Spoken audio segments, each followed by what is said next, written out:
हाँ। सांसद जी आज जो है पुण्यतिथि के कार्यक्रम में आए हैं। माननीय मंत्री जो है कैलाश यादव जी पुण्यतिथि का कार्यक्रम है, इसको लेकर कार्यक्रम को लेकर क्या कहेंगे? देखिए, माननीय कैलाश यादव जी जमीन के जुड़े नेता थे। अपने जीते जी उन्होंने समाजवादी विचार को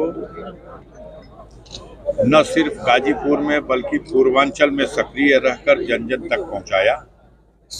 उसी की देन है कि उनके न रहते हुए भी जो दीप जला गए वो उनके सुपुत्र डॉक्टर वीरेंद्र यादव, जो एक कुशल और लोकप्रिय नेता हैं, जंगीपुर के विधायक हैं। हर साल यहाँ इस श्रद्धांजलि सभा का आयोजन होता है और जनपद के कोने कोने से सभी सम्मानित नागरिक, जनप्रतिनिधि, चाहे वो क्षेत्र पंचायत का सदस्य हो, गांव का प्रधान हो, जिला पंचायत का सदस्य हो, प्रमुख हो, वर्तमान विधायक हो, पूर्व विधायक हो, सब एकत्रित होते हैं और उनको श्रद्धांजलि देते हैं, उनकी कीर्तियों को याद करते हैं, समाजवाद के प्रति संकल्प लेकर के आगे इस पथ पर आने वाली चुनौतियों को कैसे स्वीकार किया जाए और कैसे उसका मुकाबला किया जाए, इस दिशा में कदम बढ़ाते हैं। सर, आज जो पुण्यतिथि कार्यक्रम था, मंच से आपने ये कहा कि पुण्यतिथि के साथ साथ समाजवादी सम्मेलन के जैसा दिख रहा है और आपने मछली की आग भेजने की बात की है। मैंने समाजवादी सम्मेलन कहा है तो मैंने कहा कि वो समाजवादी विचार के पुरोधा थे और अपने जीते जी उन्होंने उस विचार को फैलाया और दीप जला गए। आज उस दीप की रोशनी और तेज होती जा रही है और बढ़ती जा रही है। उसी बात को कहा कि देखने से ऐसा लगता है ये जनसभा तो थी नहीं, जनता तो आई नहीं, लेकिन जिले के सिलेक्टेड सम्मानित लोग इस कार्यक्रम में थे। ये पिंडाल 200 फीट ऐसे है और 100 फीट ऐसे है। ये 20,000 वर्ग फुट के इस पंडाल में पूरा भरा पड़ा था और देखने की बात है कि 10 बजे ये कार्यक्रम शुरू हुआ और 5 बज चुका है। 7 घंटा तो प्रधानमंत्री भी बैठ जाए तो कोई कार्यक्रम नहीं चल सकता। तो उसके बावजूद लोगों का उनके प्रति कितना प्रेम है कि लोग बैठे रहे। जहां तक चुनौतियों की बात है, हमने अपने एक नेता को ये कहा था जब उन्होंने कहा कि हम अपना उत्साह है कि हम उत्तर प्रदेश का मुख्यमंत्री ही नहीं देश का प्रधानमंत्री बनाना चाहते हैं, तो हमने कहा लक्ष्य एक जगह तय करिए। इस समय उत्तर प्रदेश का चुनाव होने जा रहा है, हमको उत्तर प्रदेश में समाजवादी विचारधारा की पार्टी को, इस समाजवादी पार्टी को यहाँ सत्ता में लाना है और उसके नेता माननीय अखिलेश यादव जी को मुख्यमंत्री बनाना है। सर, पीडीए जिस तरह से बहुत तेजी से कार्यक्रम चल रहा है, तो पीडीए मजबूत कितना होगा आपके देखरेख में? अगर ये पीडीए मजबूत न होता तो ये जो जिन लोगों को गाली बकी जाती थी, ये कौन है? तो ये पटेलों को इकट्ठा करने वाले लोग हैं, ये पटेल जाति की पार्टी चलाने वाले लोग हैं।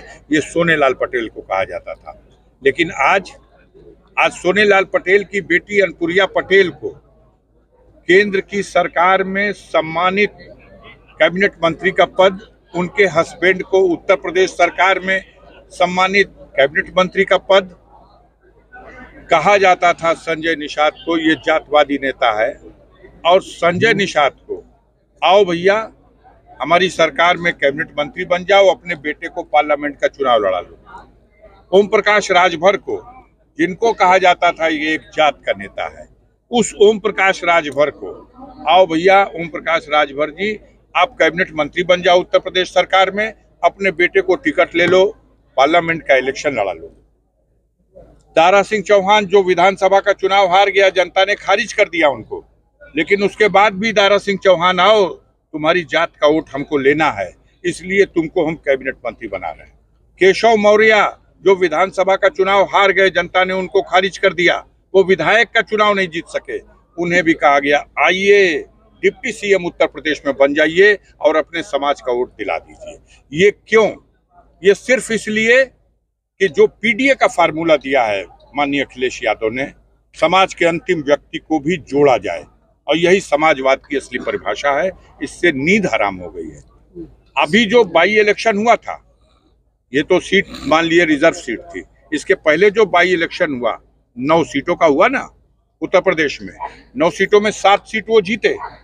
लेकिन पलट के कभी पत्रकार बंधुओं ने नहीं पूछा कि योगी जी, मोदी जी, अगर आपको यही समर्पण करना है कि सारी की सारी सीटें पीडीए के लोगों को ही टिकट दे दीजिएगा, तो दे दीजिए, हटिए उस गद्दी पर से भी, दिल्ली वाली से भी और प्रदेश वाली से भी, सौंपिए पिछड़े लोगों को, जिनकी संख्या है, जिनके अधिकार लूटे गए हैं, जो सक्षम है, दीजिए, बैठाइए उस पर केशव मौर्य को, बैठाइए उस पर संजय निषाद को, बैठाइए उस कुर्सी पे ओम प्रकाश राजभर को, दारा सिंह चौहान को, बैठाइए अनुप्रिया पटेल को।